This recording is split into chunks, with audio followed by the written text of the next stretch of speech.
이 밤낮으로 이 기온차가 심해지고 이 습도가 떨어지면서 이 각종 질환에 시달리는 분들 많으시죠? 특히 이맘때 더욱 악화되는 이 알레르기성 비염과 탈모는 이제 이 국민 질환이라고 할 정도로 이 환자 수가 급증하고 있는데요. 그래서 이 비염과 탈모의 원인과 증상, 그리고 이 예방법에 대해서 알아봤습니다. 기온이 뚝 떨어진 요즘. 갑작스런 날씨의 변화와 함께 찾아오는 가을 불청객이 있습니다. 훌쩍훌쩍 아치! 때와 장소를 가리지 않고 재채기며 기침을 하는 사람들. 유독 가을철에 극성을 부리는 이 비염은 과연 어떤 질환일까요? 비염이란 말 그대로 코 안 점막에 생기는 염증을 통틀어 이르는 말로 콧물, 재채기, 가려움증, 그리고 코막힘 중 한 가지 이상의 증상을 동반하는 염증성 질환입니다. 비염의 종류로는 알레르기성 비염, 감염성 비염, 직업성 비염 등으로 분류할 수 있으며 특히 지금처럼 날씨가 추워지면 진먼지, 진드기나 먼지로 인한 알레르기 비염이 극성을 부리게 되는데요. 여름철에 번식했다가 기온이 내려가면서 죽게 되는 진드기의 사체로 인해 알레르기 증상이 악화되고요. 이때 몸의 면역체계가 이물질에 대해 과민 반응을 일으키면서 코와 관련된 증상이 나타나는 것입니다. 대부분의 만성비염 환자들은 이러한 자신의 증상을 그저 매년 겪는 일이나 단순한 감기 증상으로 여기고 치료는커녕 방치하는 경우가 많은데요. 그렇다면 감기와 비염의 증상은 어떻게 다를까요?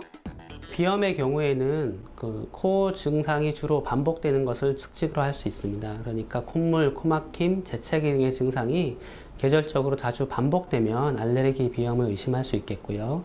감기의 경우에는 일시적인 면역 저하로 인해서 코 질환 증상 외에도 가벼운 인후통이나 몸살 등을 동반해서 전신 증상을 동반하는 것이 차이점이라고 할 수 있겠습니다. 비염의 대표적인 증상은 바로 재채기와 코막힘.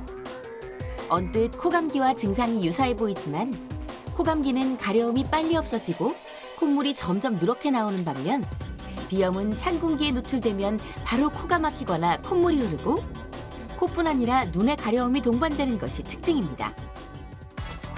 최근 들어 약 10명 중 1명은 알레르기 증상을 보이고 있을 정도로 환자 수가 늘어나고 있는데요. 지난 9월 국민건강보험공단에 따르면 최근 5년간 계절성 알레르기 비염 환자가 연평균 6.6%나 증가한 것으로 나타났고요. 환자 수는 약 14만 명이 늘었으며 시기는 9월에서 11월까지가 가장 많은 것으로 조사됐습니다. 계절성 알레르기 비염으로 병원을 찾은 한 남성 환자. 일상생활에 지장을 받을 만큼 재채기와 콧물이 심해져 결국 내원하게 됐다고 하는데요. 내시경 검사를 통해 약간 부어있는 점막을 확인할 수 있었습니다. 그래서 지금은 코에 숨쉬는 공간이 그래도 유지가 좀 돼 있어서 숨쉬는 게 좀 나을 거고 비염이 심할 때는 특히 아침에는 이게 더 많이 부으니까 여기가 많이 막히고 비염의 경우에는 온도 차이 그리고 습도 차이가 가장 중요한 요인이라고 볼 수 있겠습니다. 그래서 가을철에 밤낮으로 온도 차이가 심해지고 건조해지고 또 가을철에 많이 날리는 잡초류 등의 꽃가루가 많이 공기 중에 떠다니면서 야외 활동이 잦은 시기에 환자분들의 알레르기 증상을 많이 호소하시게 됩니다. 이처럼 코 속 점막이 붓게 되면 부비동이라는 공간이 좁아지거나 막혀 분비물이 고이게 되는데요.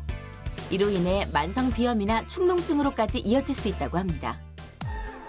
비염을 유발하는 항원에 대한 몸의 반응을 알아보는 알레르기 반응 검사.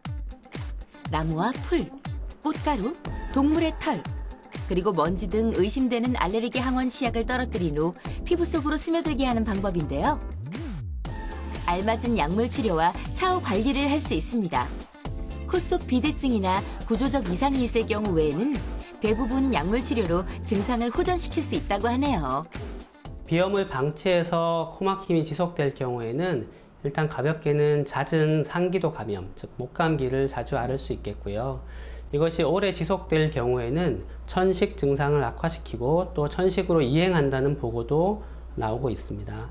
그리고 반복적인 감염으로 인해서 축농증이 생기거나 물혹을 동반하는 경우도 있겠습니다.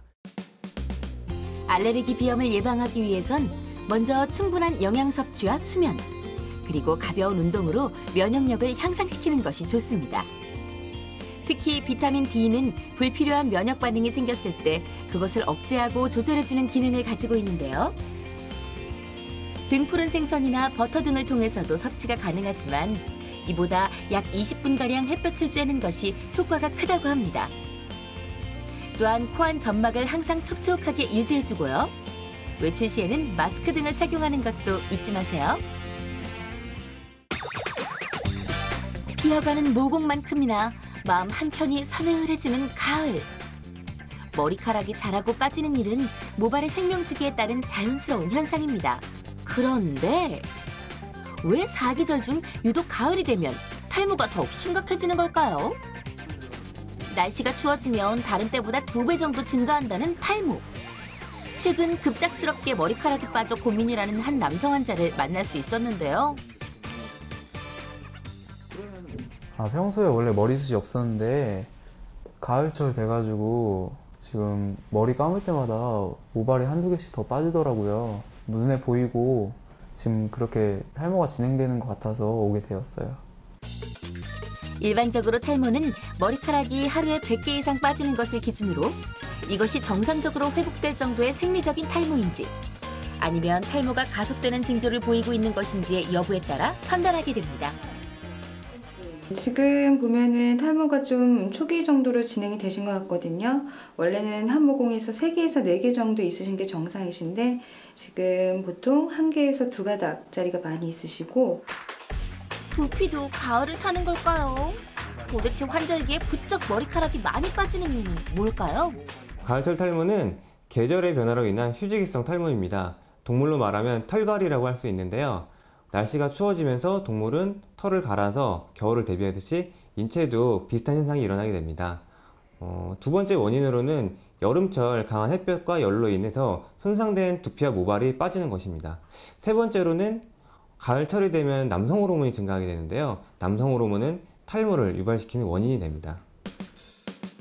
탈모의 원인을 따지자면 유전과 남성 호르몬의 영향이 가장 크다고 할 수 있는데요.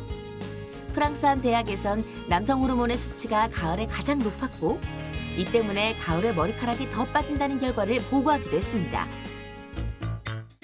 일조량의 변화로 남성 호르몬 분비가 증가하고 차고 건조한 날씨가 지속되면서 부피의 혈액순환을 방해하는 가을철.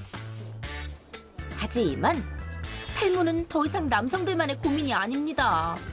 여성 탈모는 두피와 머리카락의 문제보다는 여성 호르몬인 에스트로겐 분비에 이상이 생겨 탈모가 진행되는 경우가 많다고 하는데요. 여성 탈모는 주로 정수리 부분이 빠지는 정수리 및 가르마 탈모, 앞머리 탈모, 그리고 여성의 남성형 탈모 등의 유형을 보이고 있습니다.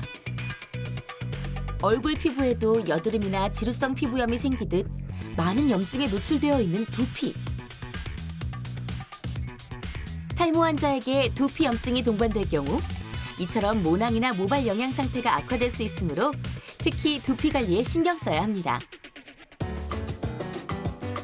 한의학에서는 주로 식이요법과 침술로 탈모를 치료하고 있는데요. 두피의 경혈을 자극해 혈액 공급을 촉진시키고 순환을 도움으로써 탈모 증상을 개선할 수 있다고 합니다. 이 혈자리는 백회혈자리고요. 이 주변은 백회혈을 강화하는 그런 역할을 하게 되고 이 부위는 신해혈입니다. 이 부위를 자극을 하면은 두피의 전반적인 상태가 좋아지게 됩니다. 일상에서는 이 침이 놓인 자리를 중심으로 두피 경혈 마사지를 하는 것도 좋고요. 충분한 수면과 수분 섭취, 그리고 두피의 청결은 기본이요. 특별히 챙겨 먹으면 좋은 음식이 따로 있다고 합니다. 탈모를 예방하는 음식으로는 제철 과일을 들 수 있는데요. 현재 나는 제철 과일로 사과가 가장 좋습니다.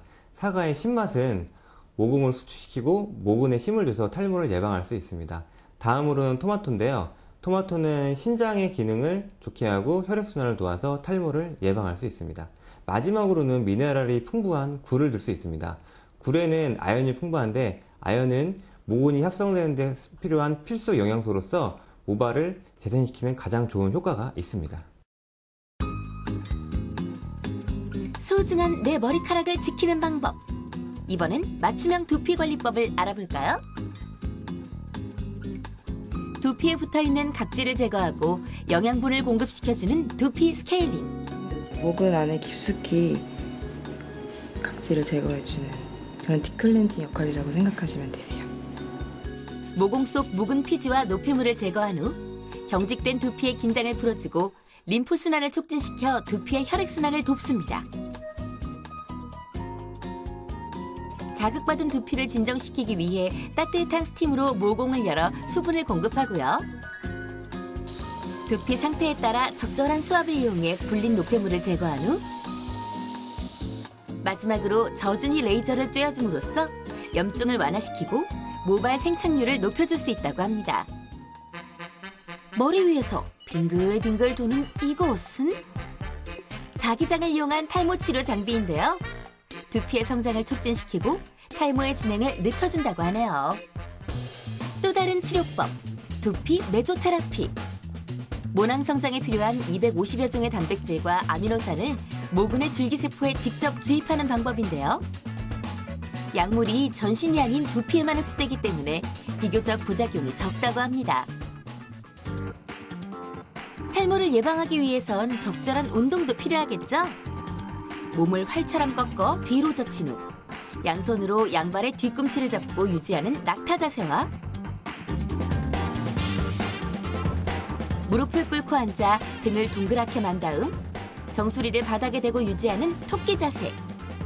이와 같은 요가 자세는 몸에 뭉친 근육을 이완시켜 머리 근육으로 산소와 혈액을 공급하는 효과가 있다고 하네요.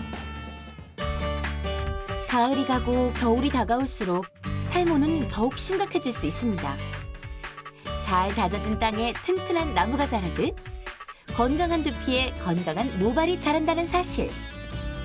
계절에 따른 올바른 관리와 생활 습관으로 비염과 탈모로부터 해방되세요. 이 화면에서 보셨듯이 이 비염을 이 가벼운 감기로 생각하고 방치하면 이 자칫 만성 질환으로 커질 수 있습니다. 이러한 증상이 나타나면 이 빠른 시일 내에 이 정확한 치료를 받아보시길 권하고요. 이 또한 이 건조한 가을철 이 올바른 두피 관리로 이 풍성한 가을, 아니 풍성한 머리카락을 유지하시기 바랍니다. 자, 날씨로 보는 새로운 눈, 날씨. 다음 주엔 더욱 알찬 날씨 이야기를 가지고 찾아오겠습니다. 고맙습니다.